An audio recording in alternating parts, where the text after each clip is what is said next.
essa dominação e controle na comunidade científica, de que ainda estejamos levados por esses 6% de pessoas nessa Terra que acreditem que não haja Deus e acreditem que o universo tenha se criado espontaneamente. Acho que não há respostas e que ainda não podem provar o passado, então ambas as ideias devem ser ensinadas. A única abordagem justa é deixar que as crianças tenham todos os lados da informação científica e decidam por elas mesmas.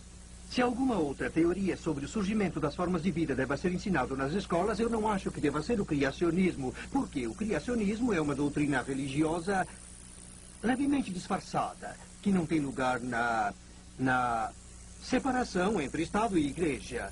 A principal questão, sempre levantada em oposição a isso, é que ensinar todas as evidências científicas sobre o assunto da origem da vida incorreria na violação da separação Estado e Igreja, ao ensinar teorias que não venham a apoiar a evolução. As pessoas deveriam simplesmente ser capazes de ouvir a verdade. Um fato é um fato. Ele não é descartado somente porque concorda com a Bíblia. Isso não o torna religioso. Ensinar uma teoria da criação é constitucional, porque a Constituição foi escrita no contexto da Declaração de Independência, que se refere à criação e até mesmo a um criador. Em resposta à manifestação pública a favor da apresentação da ciência da criação ao lado da evolução, Louisiana e Arkansas foram os primeiros estados a criar leis exigindo um tratamento equilibrado para ambas as teorias. Foi acordado que apenas dados científicos, sem a doutrina religiosa, fossem apresentados em sala de aula. Um legislador da Louisiana, em 1981, criou uma lei onde deveria haver um tratamento equilibrado da ciência da criação e da evolução. A lei também define o que é a evolução, evidências científicas que apoiam a evolução. E define o que é a ciência da criação, evidências científicas que apoiam a criação. Imediatamente, um litígio acirrado foi iniciado por uma poderosa organização que é permanentemente direcionada contra princípios tradicionais judaico-cristãos.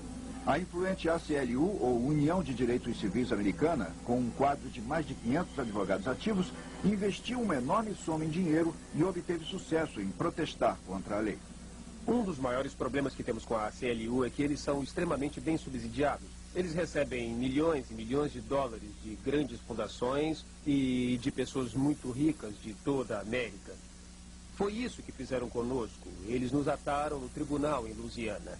Este é um arquivo de 630 páginas com 2.000 notas de rodapé com alegações de que o ensino da ciência da criação é constitucional e que seu conteúdo é científico e que é tão religiosa como a evolução. O juiz do Tribunal Distrital dos Estados Unidos entrou com uma ação sumária contra nós, apesar disso, afirmando que a ciência da criação envolve um sentido de ideia de criação que implica num criador, o que seria inerentemente religioso.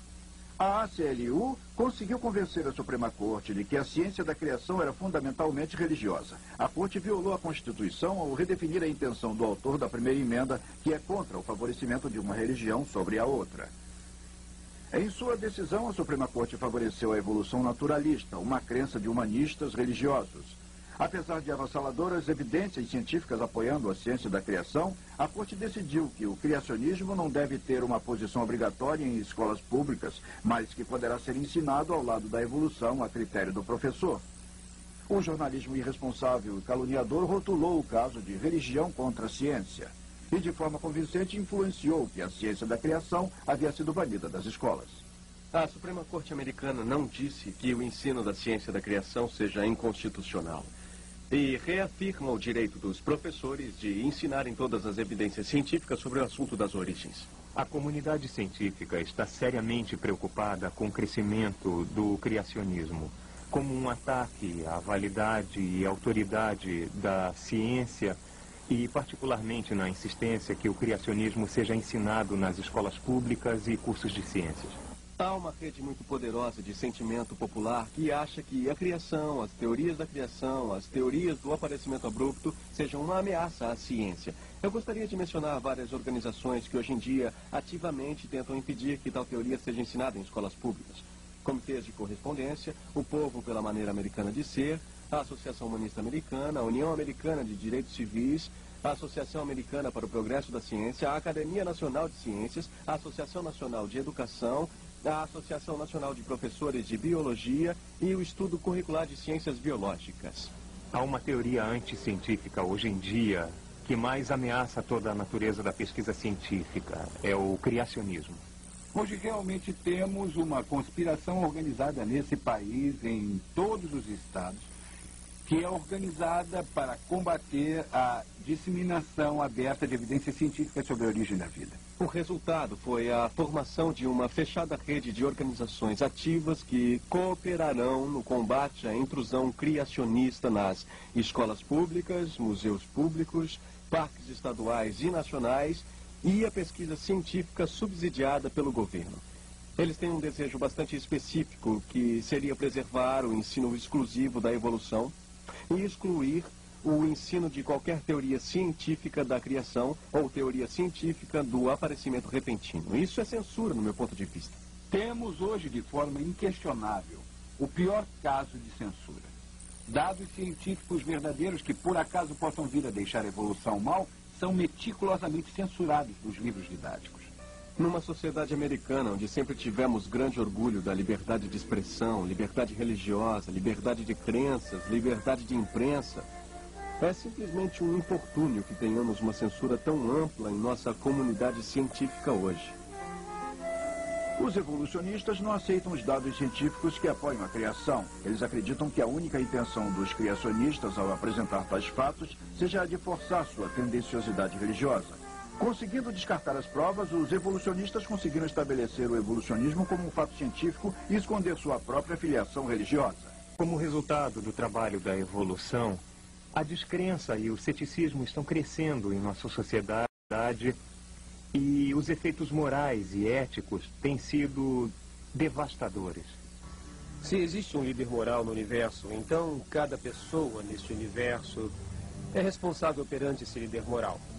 A coisa mais fácil de fazer para a mente humana é apenas descartar a possibilidade de tal liderança moral.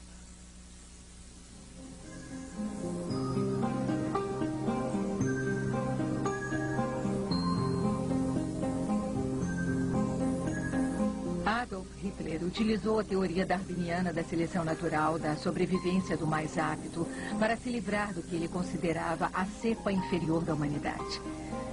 Ele brutalmente torturou e matou 12 milhões de pessoas, 6 milhões de judeus e 6 milhões de não-judeus.